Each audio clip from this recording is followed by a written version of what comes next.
Hello, everybody, and welcome to the TeacherCast Educational Network. My name is Jeff Bradbury. Thank you so much for joining us today and making TeacherCast your home for professional development. This is TeacherCast Podcast episode number 187. Today, we're going to be talking all about the many ways that you guys can bring American history into your classroom through the art of musical theater. We have two great guests coming on today from the Gilder Lehrman Institute to talk all about a partnership that they have with the musical Hamilton and how you and your students can be a part of an amazing experience. But before we get to our main topic today, I want to remind you guys there's several great things happening as we go into our second marking period here on TeacherCast. You can, of course, check out all the great things about how to make a podcast, set up a podcast, host a podcast, and do everything with audio and video in your classrooms over at educationalpodcasting.today. Learn how to make a podcast, learn how you can set up a great-looking website over at educationalpodcasting.today.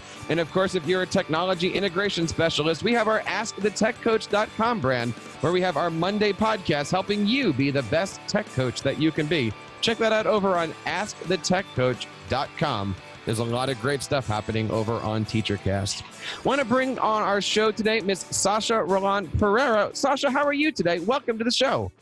Hi, I'm good. How are you? I am so happy to have you on the show today. You are the director of the Hamilton Education Program.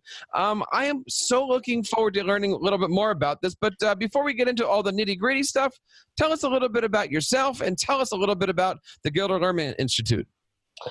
Sure. So my name is Sasha Roland Pereira, and I've been at the Gilder Lehrman Institute of American History, overseeing educational programs for more than a decade, working really closely with teachers and students across the country and abroad. I have been lucky enough to be the director of the Hamilton Education Program, which is currently in its third year and has reached more than 100,000 students. And I would say that I have the fortunate job of giving back to communities like the one where I grew up in, and making an opportunity like Hamilton available to students like a student like in a school where I went to when I was growing up. That is awesome. I'm so looking forward to hearing how we can get to 100,000 students. That is amazing. But first, I want to bring on somebody who is no stranger to education. He was the National History Teacher of the Year in 2009 and the Utah State Teacher of the Year in 2001. He's currently the Director of Education for the Gilder Lehrman Institute of American History. Tim Bailey, how are you today? Welcome to the show. I'm great. How are you doing? I'm doing well. Thank you so much for joining us today. Tell us a little bit about some of the great things happening these days at the Gilder Lehrman Institute of American History. Well, undoubtedly, everybody, the big reason that we're talking is because of the Hamilton Education Program. It's certainly something that is a bellwether for the Institute and has gotten our name out there a lot more than we had before. But the Gilder Lehrman Institute has been around for 25 years and has been doing great work in history education with K-12 educators for a quarter of a century. We have many different programs besides Hamilton, but it is certainly Hamilton that has got our name on the marquee right now. Now, talk to us a little bit about this program here. And obviously, people know Hamilton is a fantastic musical and I will say an amazing soundtrack also. And what exactly is the Gilder Lehrman Institute of American History doing with Hamilton, the musical? Tim, what can we find out and how do we find out about it? Well, you can go to our website for one thing. We have a page dedicated to the Hamilton program that will give anybody that wants to come to our website information about the program, who we're working with, what we're doing, as well as additional resources on Hamilton and the founding era that we offer through the website. And then looking into the program as far as there's a lot of media out there actually talking about what we've been doing with different cities across the country. We've been in, I don't know, Sasha, how many cities we've been in so far? We've been in more than a dozen cities. Yeah, and this program started in New York, and it's still in New York. And we do shows with students all over the tri-state area. Working, many times we do. How many New York City shows do we have this year? We have 10. Yeah, we have 10 New York City shows and 3 Chicago shows. Right. So, so the program, it's been, like Sasha said, we've been around for 3 years now. And so there's quite a bit out there actually been written about the program. And so if, people are interested, like I say, first stop our website, second, Google us. It's out there. And you can even find student performances and stuff online that you can take a look at and see what we've been up to. So as Tim said, you can go over to gilderlehrman.org and find out all the great information about the Hamilton Education Program. Talk to us a little bit about what we can expect. Is this students just simply going to a Broadway show, or is it so much more than just that? Yeah, it's interesting. No, go ahead, Sasha. Oh, I was going to say it is so much more than that. It is at its culmination a day-long event for the students and teachers who participate, but it begins with a lot of dedication and work on the part of the teachers who are participating in the program. The program is for Title I eligible schools, so schools that have large percentages of students that are on free and reduced lunch. And the teachers agree to implement a curriculum in their classroom. And they in the classroom, what they do is they really do a mini version of what Lin-Manuel Miranda did when he was creating Hamilton. And they create their own creative pieces based on primary sources using a curriculum that Tim developed with the team at the Gilder Lehrman Institute, with the Miranda family, and with Hamilton's production team. And the students work on creating these creative pieces, and they submit them all to the Gilder Lehrman Institute, sort of as their payment to go to Hamilton. So the schools, all the students who complete their projects attend a day-long program at the theater, and it begins with those students performing on stage the pieces that they created themselves in the classroom, which is really the most amazing moment in the theater the entire day. It's followed by a Q&A with selected members of the cast, and then a quick lunch break. And then when the students come back, they get to see Hamilton the musical. And that is sort of the culmination of what is a month-and-a-half process for schools who participate in the program.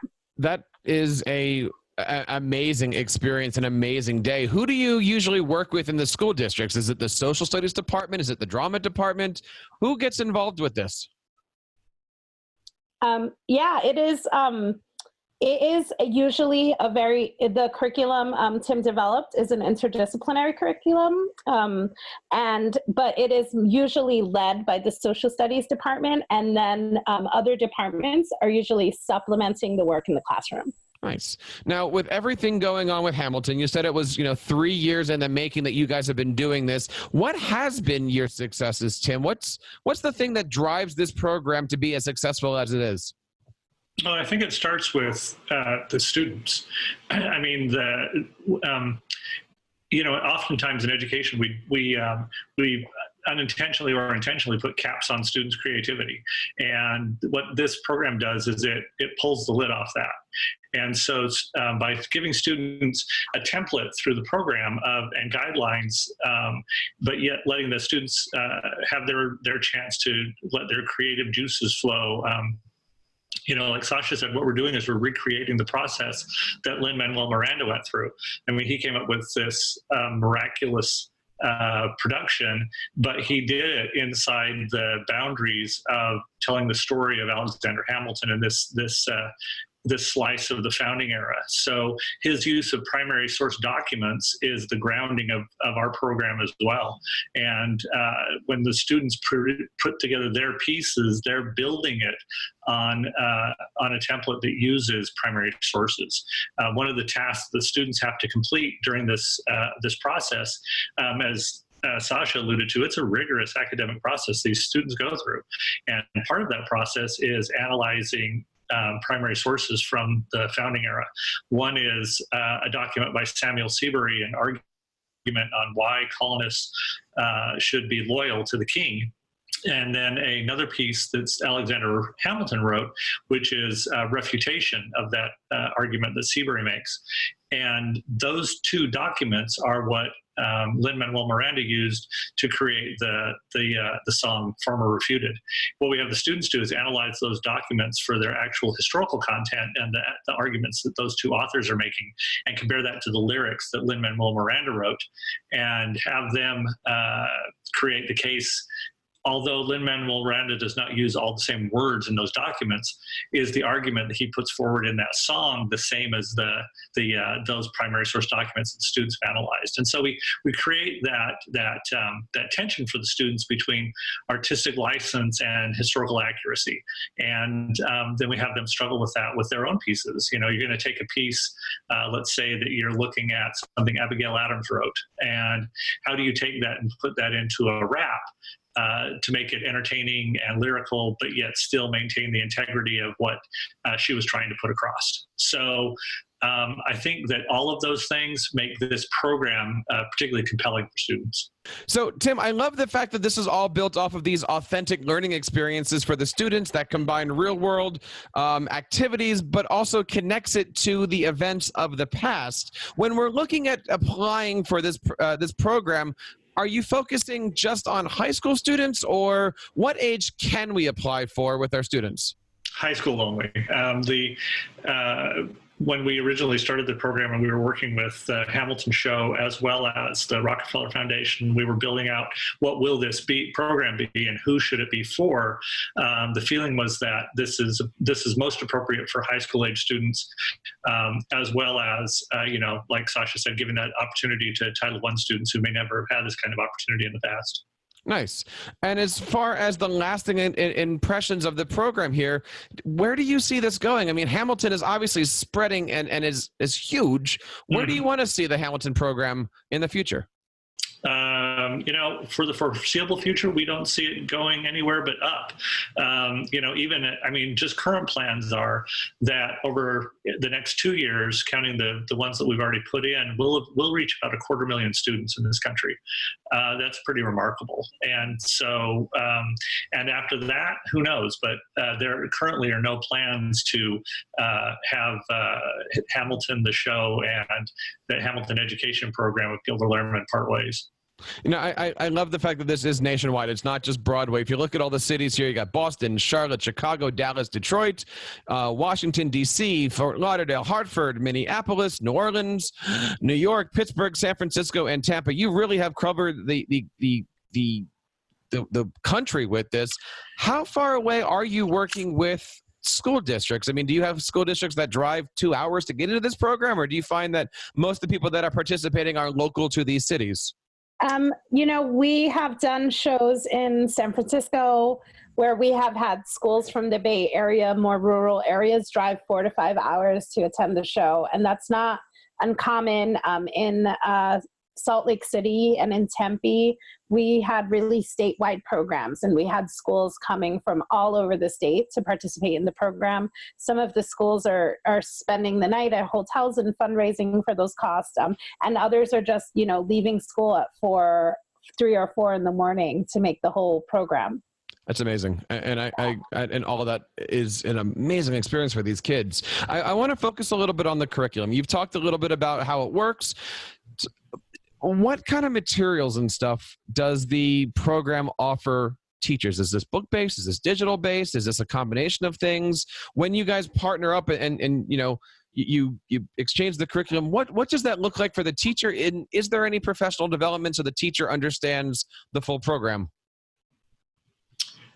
Well, it's both. There's a hard copy that the students get called the student guide, and that's almost like a workbook that the students use to get as material for the program. The teachers have a digital lesson plan that they're referring to, which also has an adaptation for differentiation. So if they have English language learners or students reading significantly below grade level, we have suggested ways to go through the program and alternative activities. And then the meat of this program, as far as the interaction, is digital. And we built an amazing digital archive. Sasha, you want to talk about how the students use that?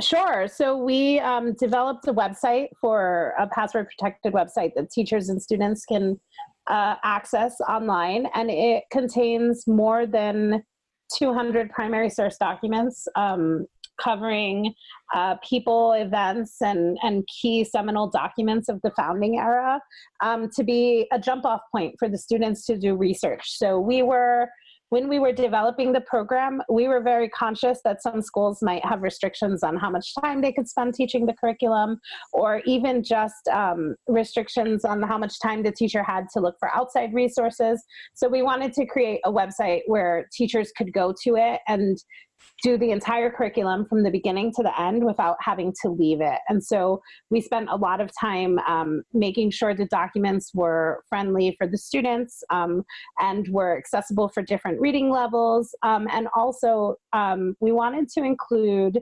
topics that were in Hamilton the musical, but we also wanted to include some that aren't covered in the musical. And so covering some important women and African Americans and other figures maybe who are not taught in history books, so that if students wanted to step away from who is in the musical, they could research those figures that they sort of more.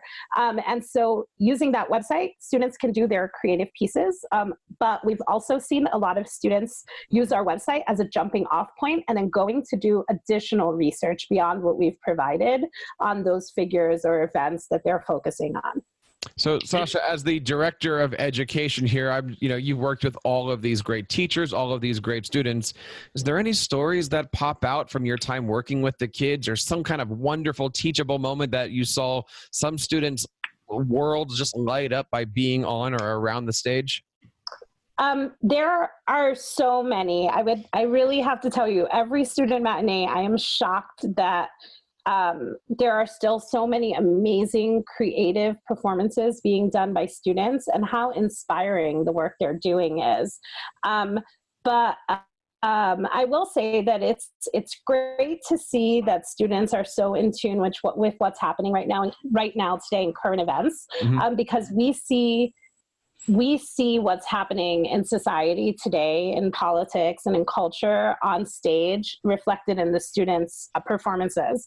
But one of the performances that has struck me recently is we had a performance just this past month that was a letter to Thomas Jefferson from one of his grandchildren on the Hemming side. And it was about being being an unrecognized family member of a prominent figure in American history. And the student was really speaking for his own personal experiences and using Thomas Jefferson as Sally Hemings as a comparison to what his life and what his family life is like. And I really think those are just the most amazing experiences when we're in the theater and we see students studying the founding era and relating it to what is happening in their lives today, and seeing that they can also do what someone like Alexander Hamilton did, which is, overcome the obstacles that are put in front of them and be an important part of our society and what's going to happen in the future of our country. That's awesome. Tim, how about yourself? Obviously you've got a rich tradition in education yourself here, but now you've transitioned to this director role. What teachable moments have you seen from students who have been experiencing this amazing opportunity? One of the things that people often comment on is that one of the reasons Hamilton is so popular is because people can see themselves on the stage because of the multicultural cast.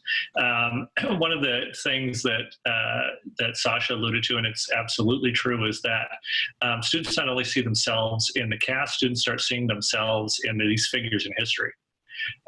And so the expansion for the students' minds, as far as the breaking down some of those barriers that the founding era is just a bunch of dead white guys. That's, the idea that there was more plurality, that there were, contributions by African Americans, by women, by groups who, whose voices normally aren't heard. Those students pick up on this and they start seeing themselves in these people and their struggles and their triumphs. That's in general. In one incident in particular, it actually was captured in a video that we were shooting in a school that was doing the program. Was students after class out in the hall, standing by their lockers, having a heated argument about the actual impact that Thomas Paine's Common Sense had on the colonies. I mean, where do you see that happen? I mean, that just does not happen. That's pretty cool. Yes, incredibly cool. So, it's those kinds of, realizations that, students are having, that this isn't dry, old, dusty, boring stuff, that this is actually compelling, important, amazing stuff that they can relate to. The website is gilderlehrman.org, GILDERLEHRMAN.org. And Tim, when we come to the website, and if a student, or I should say when a school district is interested in signing up, what has to happen? Is it a simple application? Is there a fee involved? How does a school district get started with this? And what is the enrollment process? Do you enroll constantly? Do you have certain spots in the year when you bring school districts in? What does it look like for a district? Well, it depends on the city that we're going to. Sasha, why don't you take this? You can talk about how we enroll. Sure. So our schedule for the program really is dependent right now on the tour schedule of Hamilton. So we go to selected tour cities. And so, for example, next week we'll be in Boston. But you mentioned some of the cities that will be in the spring. The application process is rolling, so it's open all the time. And so schools can go to our website and just fill out a really simple form that has, it's an interest form, I would say, that asks for basic information on the school, including whether or not they're a Title I school, and what city they're interested in participating. And as we get new cities signed up for the program, we add them right away. And so schools can sign up today, they can sign up next month. The application is always open. We've gotten applications from all over the country, even though we haven't announced cities. And I always tell schools it doesn't hurt to sign up because we don't know where we're going to be next school year. But if they're signed up, we'll reach out to them as soon as we know we're going to be in their area. That's pretty cool. I love the fact that you guys are all over, and then people can certainly take advantage of all of that stuff. Guys, I want to say thank you so much. Like this is a fantastic program. If you're looking for more information, you can go over to gilderlehrman.org. And of course, you can reach out to them on Facebook, on Instagram, and on Twitter at Gilder Lehrman. Lots of great stuff here. Tim, what advice do you have for any school district that's looking into this program and might be thinking about putting in an application? No reason not to, and every reason to. Your students, there were three things that we set out to do with this program. One was that students would learn, about the founding era and how important it is in history and to their own lives. Two was that they would gain skills that we talked about as far as research skills, writing skills, presenting skills, and three, that they would have an experience that they would never forget. And for all of those reasons, school districts should be clamoring to get into this program. Nice. Sasha, final thoughts on this. Talk to those teachers that are out there that are saying, is this program for me? I would say that this program is for everyone. We've had students at all different reading levels participate. We've had transfer schools. We've had newcomer schools, ELL classes participate. And really the program is fantastic. So if you're thinking about it, I would do a quick Google search and put in the hashtag Edgeham and take a look at some of the work that students have done for the program, because there's just some fantastic student performances out there on the web and coverage of the shows, and it'll really show you what your students are going to do as part of the program, and I think that speaks for itself. This is TeacherCast Podcast, episode number 187. All of the links that we've been talking about tonight are going to be over in our show notes. It is a fantastic musical. It is a fantastic educational program. Tim and Sasha, thank you so much for your time today, and please come on back. We would love to continue these conversations and And maybe you can bring Hamilton himself onto the program one day. Yeah, thanks, Jeff. Yeah, thank you. And we want to say thank you guys out there for making TeacherCast your home for professional development. Don't forget there's several great channels on TeacherCast featuring administrative tools, STEM tools, podcasting tools, tech coach tools. If you need it, TeacherCast is the place to be. And on behalf of everybody here on the TeacherCast Educational Network, my name is Jeff Bradbury, reminding you to keep up the great work in your classroom and continue sharing your passions with your students.